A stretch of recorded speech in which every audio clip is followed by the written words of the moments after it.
Committee. That's all we do to open. Okay. You Jeff, guys are you? call a roll, right? Yeah. Well, I was just gonna note the time. We're missing one, I think. But the council. Rob, Joe is coming, but he's going to be a couple of minutes late. Are we okay starting? Okay. So I was going to suggest we just do a pledge of allegiance, and then I was going to ask Jeff Karen to moderate at least in the initial part of this because it's a budget matter. If that's okay. Rob, you still have to open the Tiverton Town Council meeting. So and first do you have roll to call. open. Each committee has to open, and then we are open, and I noted for the record we have a quorum present. We're missing Joe, so we are in session. We are 1, 2, 3, 4, 5. We are officially not open yet. Okay. Oh, I'm sorry. There you go. It was the distinct. Sorry, You're- we have you're 6. I'm alternating. sorry. All right. Thank you. So please rise Thank to you. the Pledge of Allegiance.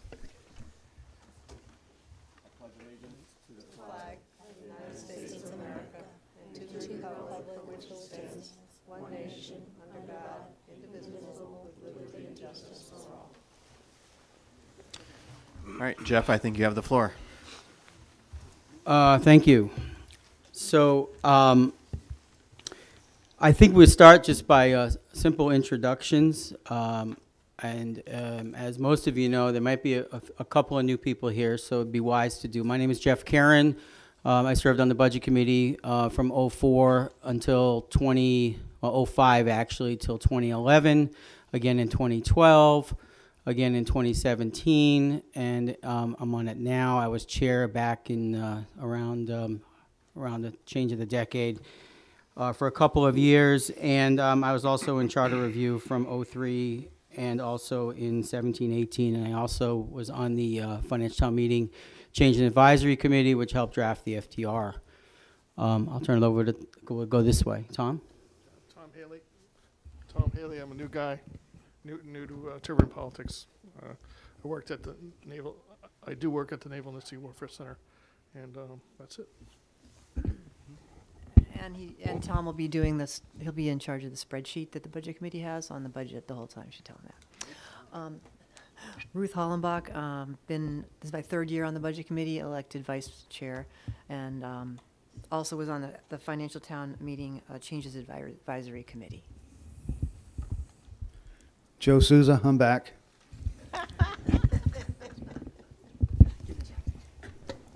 Sally Black, School Committee since 2004.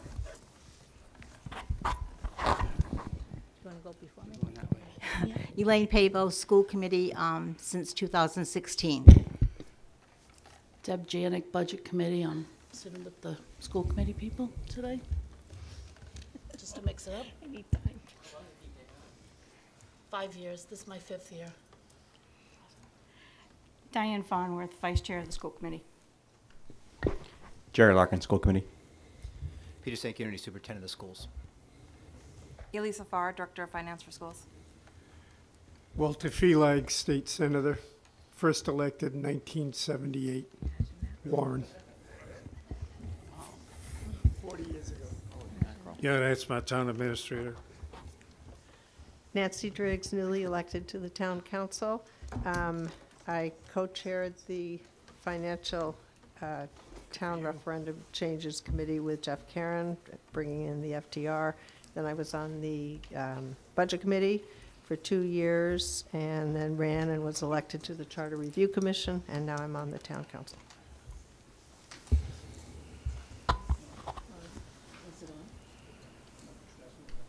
Oh, that, okay. Donna Cook, I've been on the Budget Committee, the Charter Review Commission, and now the Town Council. Great. Good evening again, Rob. Here we go. Rob Coulter, Town Council in the President's slot. And again, I think there are 4 of us at least with Budget Committee experience and maybe 1 with School Committee experience. So we have a lot of overlap. I was also on the Budget Committee once upon a time. Thank you. Justin Katz, Vice President of the Town Council. Tricia Hilton, Town Council. Denise DeMedeiros. I've been on the Town Council since 2012. I'm going on my 4th term. prior to that, I was on the school committee from 2000 to 2008, serving as their president for about 6 years.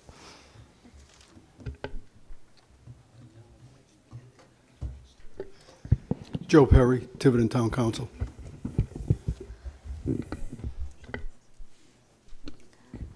Last but not least, Sherry Ockery, sorry for my voice, newly elected to the Budget Committee and Secretary of the Budget Committee, and I'm looking forward to working with all of you. So I just scribbled down some notes on perhaps a way to move forward, and I thought I would, especially in light of the fact that we have a new superintendent and also a new town administrator, just talk a little bit about the process we use here. And it'd be old hat for many of us at the table, but for anybody watching from home, it might be interesting for them as well. And then I thought I would turn it over for some words from the chairman of the president rather of the town council, and then the chairman of the school committee, and then I'll offer a few words. And then I thought we'd just have an open forum at that point. So with that being said, the process that we use in Tiverton evolved really from the financial town meeting process. And that process starts the budgets down at the working level, and I like to say they trickle upward, generally through the superintendent or maybe the town administrator. We have less visibility, obviously, into the school side, and eventually get blessed by a vote of the school committee and the town council, at which time they are submitted to the budget committee for review and scrutiny. And one of the charges of the budget committee is to look at the value of the services for what they cost, and also to look at the ability of the taxpayers to afford those that level of services. So at that point, the budget committee, through simple majority vote, makes a recommendation. That recommendation is submitted to the financial town referendum ballot. That at that point, it may or may not be challenged, and there's a few different mechanisms for that.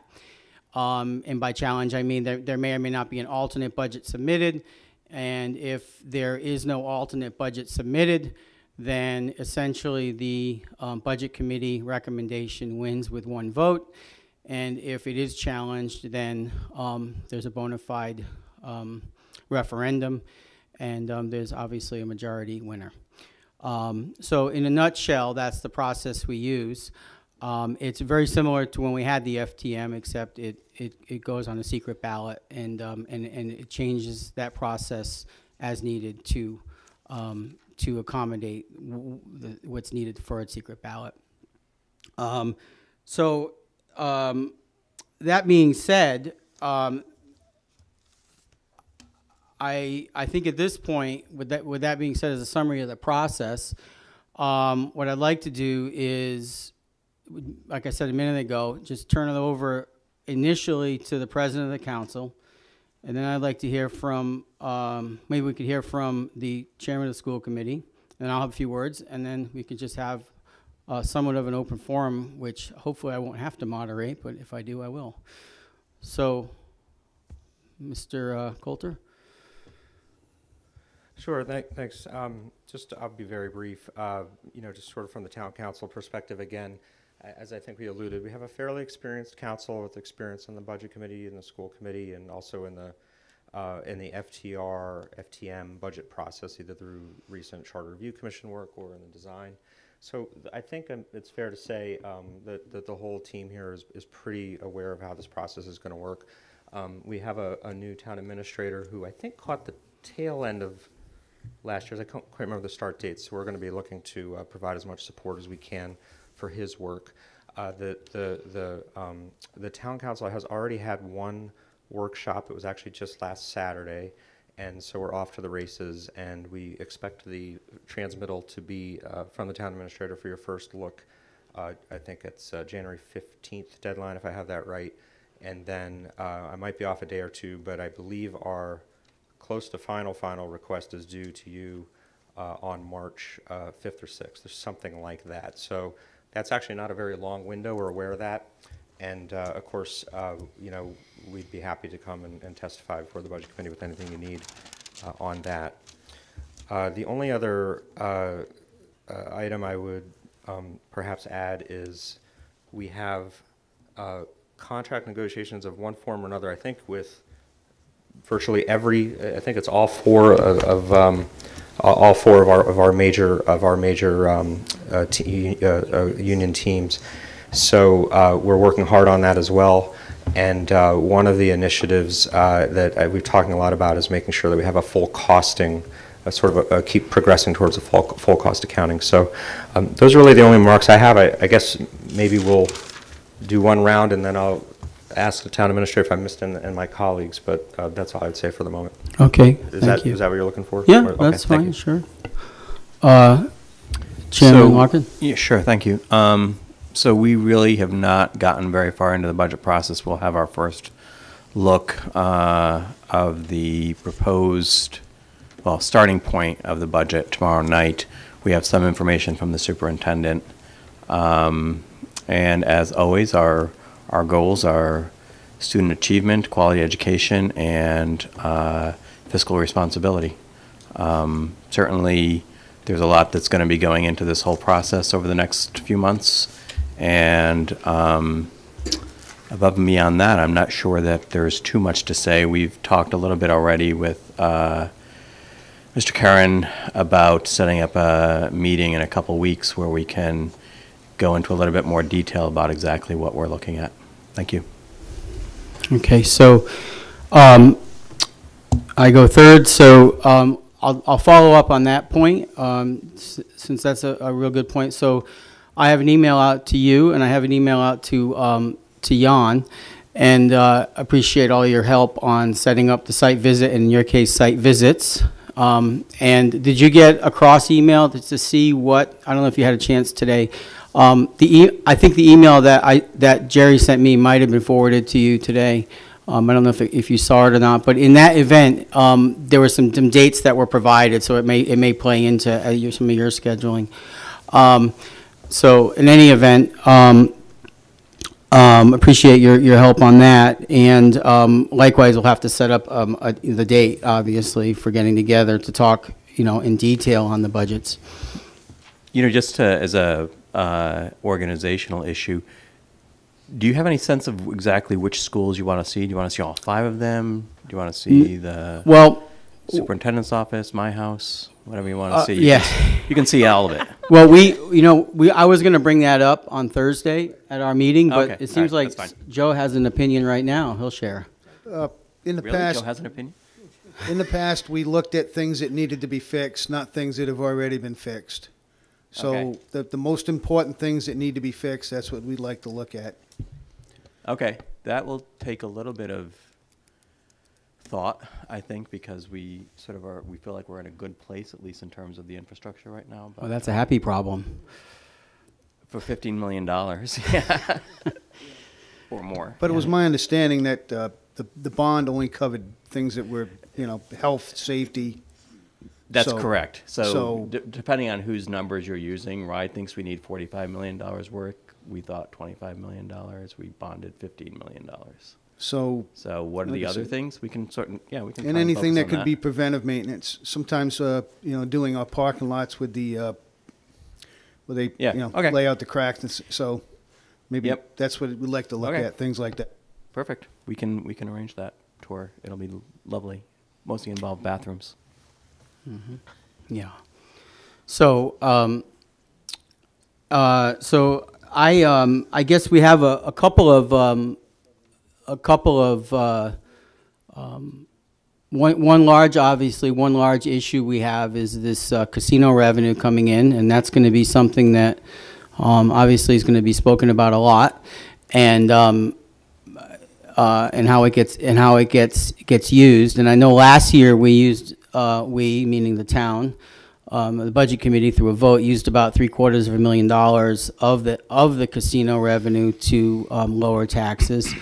So obviously that hasn't been discussed. We've had one meeting on the budget committee so far, but that obviously is a big question and a big point and a big topic of discussion. So I'm just mentioning it now because it's obviously a big thing floating around in everyone's mind.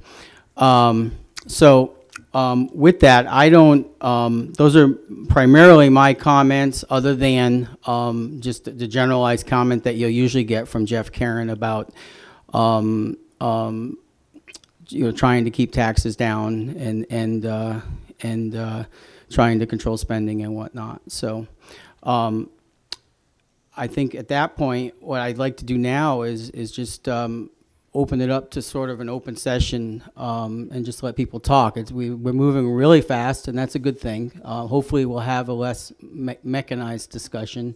It's now 17 minutes past 7, and maybe if anyone has any thoughts or anything to put out there. Chief administrators first? Excuse me? Oh, that would be great. Yeah, actually, that'd be great. I'm sorry. Good idea. I had that in a previous version. It didn't make it onto my final notes.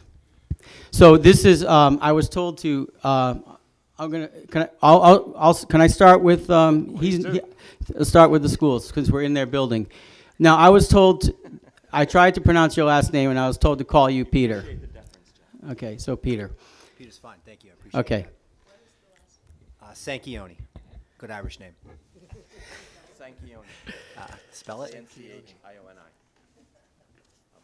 Thank you. The floor is yours, Peter. Great, thank you. It's a pleasure to be in front of you folks here tonight. Tomorrow evening, we'll be making a presentation to the school committee regarding the needs of the Tiverton Public Schools. And I guess I want to put that out there in the sense that that presentation was developed based upon working with every principal and administrator in the district about the needs of the students, the 1,800 students who attend the public schools on a daily basis, where we are with achievement and where we need to move forward. So it's a needs-based presentation. I guess I want to make that clear. I don't see that as the budget that we're going to move forward to, but I think it's important for us to educate the school committee and the community about the needs of the school system. So it's a place to start from, to look at and say, okay, what is each one of these things that is in this budget? What's the impact? How can it improve student achievement? Where are we going forward with this? So I'm excited to make this presentation tomorrow and give the school committee. A lot of people spend a lot of time and effort into producing what's going into this, and it's a place to launch from. So. Okay. Thank you. Thank you. Town Administrator, Jan, the floor is yours. Thank you. Very similar observation, actually. I consider it a big part of my job to think about and identify what the needs are of the town that we need to think about as we do a budget. Some people start with a different starting point, but that's where I have to start, and I made that point during the workshop this past Saturday.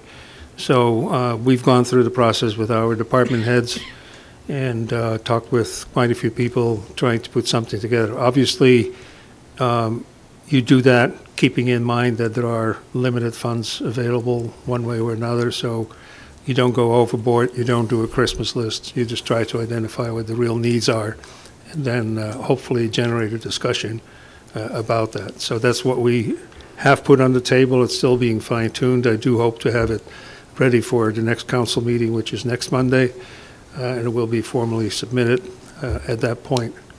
The one other thing, I said it last Saturday as well, is I'm getting used to this. I have some questions as to what really is going on when we go through this budget process, the way Tiverton organizes it. We do the best we can as professional staff to come up with, not only the problems, but some of the solutions, how it would work. So I'm very curious and interested to learn how the budget committee goes about reviewing not only the numbers, but apparently what's behind it as well. So I'm holding my breath. Thank you. Thank you. Well, thank you, Peter. Thank you, Jan. So now I think we can just sort of turn it over to an open session. If anybody has a comment they'd like to make, I hope someone does. Go ahead, Joe. Thank you. Well, one of the committees I have sat on was the landfill recycling committee. and trying to keep on top of what's going on with the landfill. And it looks like we're pretty much could be on our last year.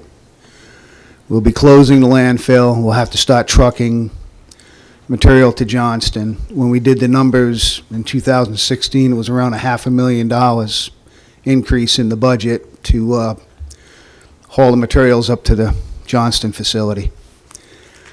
That didn't include what we have to do back with things like mattresses and furniture and the rest of the stuff that we don't send to the landfill, electronics. So we need to build a transfer station. I spoke with the town administrator briefly a little while ago. He said he was putting it in the capital budget. So I think that's the first step. The only thing I want to say is to all departments in town, school department as well, we really need to pick up the recycling amongst town buildings. We're not going to be able to just throw it in the landfill anymore. We're going to have to pay to truck it somewhere and pay to dispose of it. And as you all know, we don't pay tipping fees for recycling. We only pay tipping fees for trash. So when you have trash bags full of paper and aluminum cans that could have been recycled, you know the drill.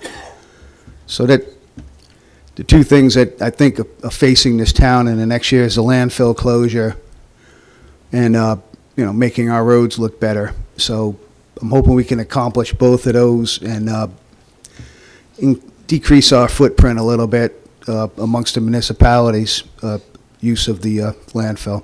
Thank you. Thank you, Joe. Anybody else?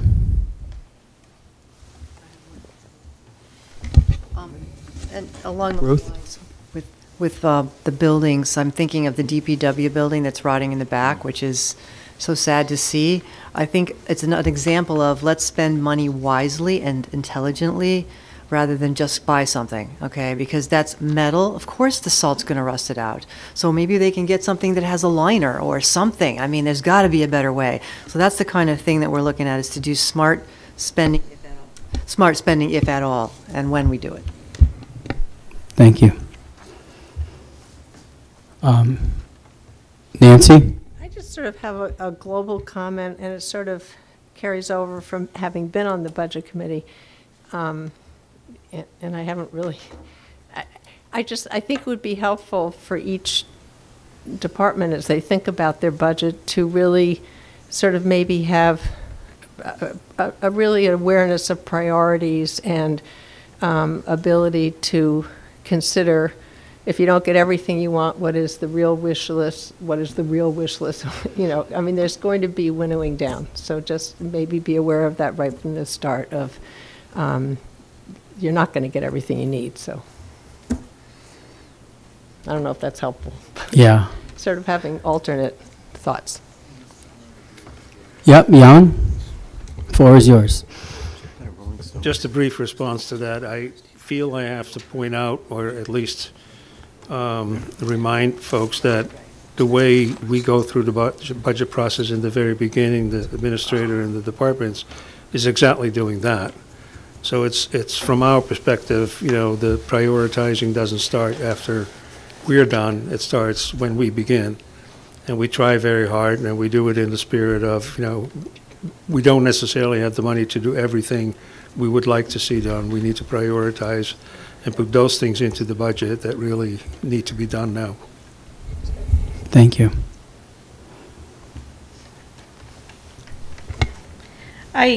My remarks are really a little bit more holistic. We have three bodies here, and each of us is responsible to work together for the benefit of Tiverton. True. We all have stakeholders and we all have accountabilities. You know, starting with the school committee, you know, our stakeholders would include the parents, the students, the teachers. We have responsibility over the maintenance of our buildings, as well as a number of contracted services.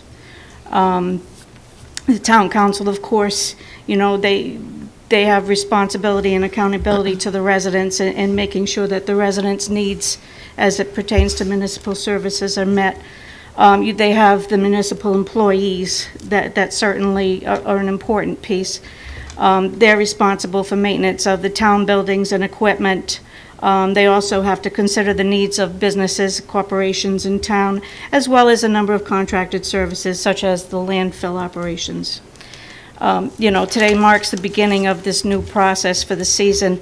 So, you know, I'm going to ask us all to show our constituents, the voters, that we all take our responsibility seriously, and that at the end of the day, we're going to do what's right for Tiverton, and that includes most certainly the biggest constituency for the Budget Committee, the taxpayer. Thank you.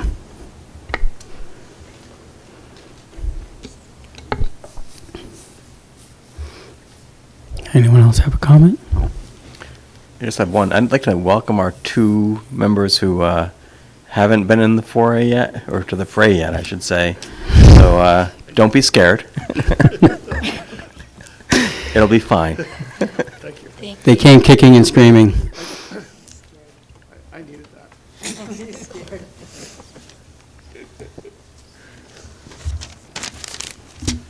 Justin, anything?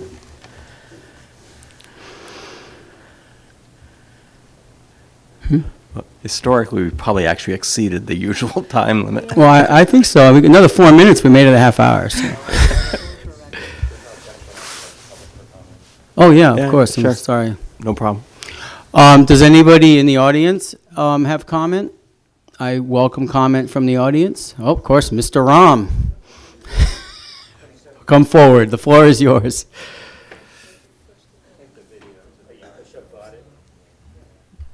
See, I haven't lost my touch. Seeing that we have one of our state senators here today, there are certain areas where we could use some help from the state. One of them is the trash. It'd be nice if we had our own landfill. And it's to my understanding that only Johnston and Tiverton are allowed to have a landfill. We have several sites that are old quarries that we can't do anything with them. And if you want to put houses there, those quarries have to be returned to their original condition, and that's almost impossible. But they might be a very suitable landfill, and that would help us with our problem that Joe alluded to. But we would need some state help. Thank you. Have you requested that assistance from the state? No. I think the question was to you. No, Senator. I think you just heard it. If I could, just real quickly, at one time, I had suggested that we extend our landfill, and we had talked about raising it another 2 feet, but couldn't get the council to go along with it. That's as far as it went. But it was my opinion that Johnston really doesn't need our trash. I guess they're on a time limit too for where they're. Of course, they'll probably extend again, but it'd be nice if we could go up another 2 feet. And the engineers, can't remember the name of it, but they did look at it and said we could still do it, but not have so much arc that we couldn't cap it with the same plan that we had. So there is a way we could keep that landfill open, but we'd have to push DEM to allow us to do it. Joe, we did get permission to go up 2 feet recently, and also... This is news. I didn't hear this. This is news. Am I right, Trish? Yes. Not this year, but... last year, the year before? Last year, when they measured the landfill, the measurement that they were using was determined to be slightly incorrect, so it bought us another about 2 feet of... No, I understand, but we can't exceed that height limit that was set by DEM years ago when we were talking about going an additional 2 feet over the cap that was set back when we first did the deal with DMV. That's correct. The DEM has declined to allow us to go any further than the... That's why we were pushing for legislation, because the problem with DEM is, and I'll say it again, it makes work, so they don't want to do it. Thank you. Sally? Yeah, so Mr. Ram's right. We need help from the state. Here's my charts. I bring them every year. Here we are. We have the local is green, and then the red is the federal government. You can't even see it, so that's a good news, Wally. You're doing better than the feds. And then the other one is from the state. Now, when the omnibus tax bill was passed in the 80s, it was 60-40. 60 from the the state and 40 from the cities and towns. If we were there, we wouldn't all be sitting around every year going crazy. So right now, Tiverton is in the teens from the state. And every year we go back up and we tell them, and when we did the schools, it's a wealth-based formula. We only got 30%, that's the floor. So every year, the school department goes up, Welling knows, with Jay Edwards, and we ask for the 40 that other towns get. The same time we were building these schools, these 3 schools, cities and towns were getting 80 and 90%. And don't you think that doesn't make a big difference in all those years to come? So every year we go back up and we testify, and we say, at least give us what everyone else is getting. When Little Compton goes and gets 40, there's no reason why we can't, but we were at the base of 30. So these are important charts to see, and this is the federal government. Now, you remember they passed No Child Left Behind, and that was 250, 300 pages of things we had to do. And this is what they gave us in the $600,000, $700,000. The one big year was the ARA money, but then the rest of it goes back down. So we have to appeal to the state and the federal government to support education, and then the taxpayers of Tiverton, it won't be all on our backs. Thank you very much. Thank you, Sally. Sally, Okay. Sally, do you know why we're being denied? No, it's held for further study every year. It's not. Which means it's not a denial. Let it die. No, there's a funding formula. Funding formula. And yeah. To really be frank about, state aid to education, Providence, Fall River, Central Falls, Pawtucket are the tail that wags the dog. So those communities are upwards of 70–85% of their budget is actually all state money. Our budget is around 15%. And it has to do with the funding formula, which is unbelievably confusing. Probably, and I won't pose this as a question, Wally, just to sort of not put you on the hook, but one of the things that probably does need to happen in the state is comprehensive funding of education reform, so that it's not so much on local levies, and that there is equity, not just in terms of funding, but actually in terms of educational opportunity as well. So just to answer your question, it's really not a denial, it's a function of the funding formula, which uses like logarithm, so don't even try and understand it. Well, or you can. I have to disagree that it's not a denial. If it's put off and it's not fixed, and you're sort of waiting and waiting and waiting, it's sort of a neat and tidy denial. If you have to keep asking for it. Feel free to call it whatever you want. Yeah, that's fine. Really, it's like, oh, come on, and it's the children that suffer. I mean, no, it's how educational that's where the money should be going. So my question to you, Senator, is the constant mandated expenses that come our way after it's mandated at the state level, and there's no money with it. It really needs to stop. And it needs to stop because it's sort of a takeover of the towns and cities where they are losing control of how they run their city or their town by the state mandating expenses that we can't afford. If you're not willing to pay at the state level for a service, you should not be mandating it. I think that's a real cop-out to do that. It's not right. It takes away the sovereignty of the city and the town to be able to govern themselves. They have no say. It's forced on them. So I'm asking you as a senator and everyone up there to stop it. Thank you. Just building on some of the earlier comments, is there, I mean, you've got a lot of experience up there. And I recall from prior lives that there have been scenarios where the school committee or the council has passed supporting resolutions or more formal requests. Do you find those helpful for your work, or is it, I mean, you're getting the feedback now, and it's, I mean, candidly, would it make a difference? Because we're happy to put some support behind you on some of these suggestions if you think that would help.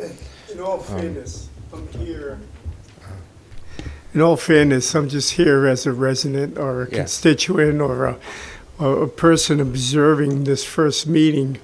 I think, in fairness to my colleagues up at the State House who are not here this evening, that if you want to have this type of dialogue, it'd be better for you as a town council or you as a school committee or you as a budget committee to call us all in for a meeting so that we can answer these types of questions that you have. To put one person on the spot where other people have not had that opportunity to be here, to be before you, I think it's totally unfair. I can answer your questions, but it'll be only from one person's perspective. And I think it's more important that a lot of the other communities would invite their legislators in and have a little dialogue with them, or maybe provide them with information ahead of time as to what type of questions you want to ask, so that we can provide those answers for you. As far as the landfill, this is the first time I'm hearing about it. I think the protocol would be for the town to send a letter to DEM asking for that so that we can follow up on the town's wishes. For us to just go up there and say, hey, extend the landfill, that's not really an appropriate gesture from us. It initiates from the town level. And that's what I think the important aspect here is, that things initiate from the town level so that we can be that conduit to provide that expertise from the state so that we resolve those issues. As far as state mandates, I mean, mandates come in as part of an overall budget. We in the Senate only have one vote, and that's to vote on the budget or not to vote for the budget. There have been times I voted for the budget. There are times I haven't not voted for the budget, based on what all the intricacies are of that particular aspect. Your question relative to state aid, I was one of the individuals that voted against the new state aid formula because I thought it was a disparity to the suburban communities. We are now in our 9th year, I believe, of that state aid formula, and it's really at the detriment to two of the communities that I represent, Bristol and Warren, and the fact that they were losing $8 million in state aid over a 10-year period. So every year they go into their budget process with, they're losing $800,000. And how do you figure out how to have that budget? We're losing $800 every year, and now they're in the 9th year. Tiverton, I believe, was maybe gaining maybe $100,000 initially, based on that formula, and then as the monies come in. And then you have to realize that there are limited funding. The budget is predicated upon what we call our general revenue expenditures, which are our state aid, our income, which is our sales tax, which is about $900 million. Our income tax, which is about $1 billion, our revenues from gambling, which is about $400,000, our gas tax, and all the other things that I can expound on. And out of that, we derive or give the communities about $1 billion in school aid. So as those increase, then we have that opportunity to provide more state aid. But then again, it's all priorities. Priorities now are to eliminate the car tax. Eliminating the car tax cost us roughly $30 million a year, maybe 35 this year because of the fact that it's in the 2nd or 3rd year of the car tax. So we are working on all those types of things, but in fairness again to my colleagues that are not here, I think it's imperative that if you want to have this type of discussion, let's have it where all are available to answer the questions. So, Wally, toward that, every year we have had you guys, you've graciously come at our invitation to talk about that. So what's the sweet spot for that time? Because, certainly at some point it's probably too early in the session, and at another point it's probably too late because the trains are moving down the track and we're all just tied to the rails. So what, I think it's usually been in early or late February. Yeah, I think that's the appropriate time. The governor is going to be giving her a State of the State address next Tuesday, which would be the 15th. And then shortly after that, she will be submitting her budget. Keep in mind that her budget is predicated on the revenues from November Revenue Conference. Right. We have the luxury of sometimes the unfortunate aspect of finalizing the budget based on the May Revenue Conference. So usually the May Revenue Conference would generate or hopefully have more revenues than the governor has to work with. Bad? And Sally and I were talking about maybe 10 years ago where that reversal took place, where we were stuck with a $300 million decrease in the revenues from the governor's budget, and we had to make systematic cuts throughout the budget, which alluded to no increases in state aid or municipal aid and things of that nature. Right. So, okay, thank you. but I think February is appropriate because that's when all the different pieces of legislation are being submitted. Keep in mind we have our own deadlines that are the middle of February, but also we allow the municipalities to submit legislation at any time. Okay, thank you. I'd just like to ask one question, and it comes down to my misunderstanding or just my lack of understanding a little bit. But I remember when the new funding formula, and I can't believe it was that many years ago now, came into effect, that I remember hearing the tagline that and I think I remember hearing it from Sally's voice the most, I think, that the funding was going to follow the student. Like there's this concept that, that I guess as your enrollment went up or down, that the funding chunk would follow in some multiple, I guess, the student.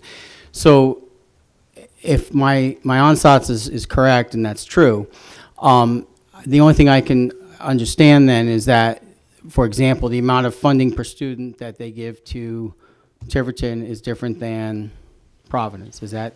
There's a lot of things that go into it, including the local level. Probably the most significant thing, as I understand it, is the local level for free and reduced lunch, because that reflects rates of poverty.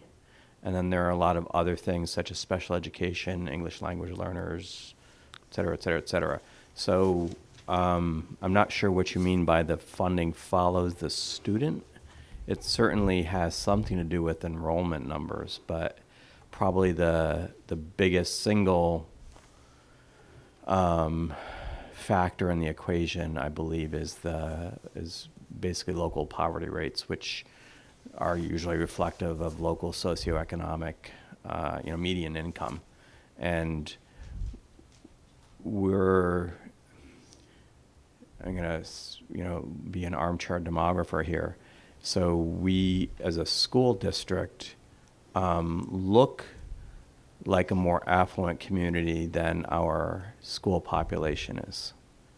What I mean by that is that our median income is not that bad, across, compared to most, a lot of the other communities of the state, but we probably have higher rates of free and reduced lunch than similar communities with a similar median income would look like.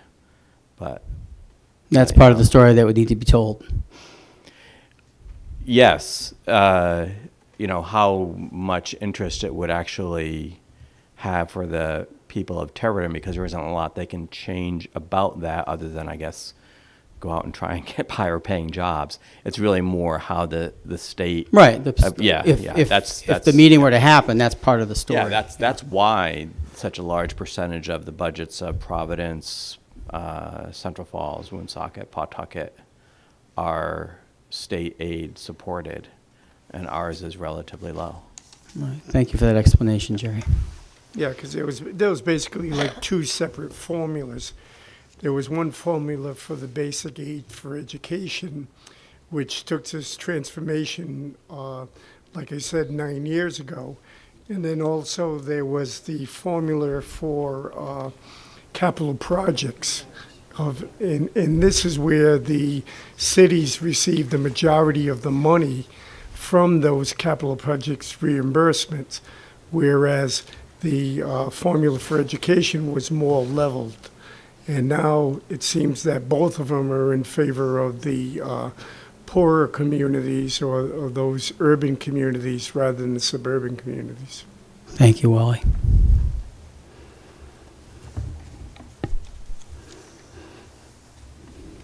Anybody else? So I'm going to ask for a motion to adjourn. All those in favor? School committee's adjourned. Okay. I'll let the council. We're actually, I think, going to stay in session, so we'll take an administrative recess, and then Okay. we'll do our thing with executive session. I'd like to thank the school committee for hosting. Okay. I will, Joe made a motion to adjourn. I'll second it. Second from Deb. All those in favor? Okay. We are out of session.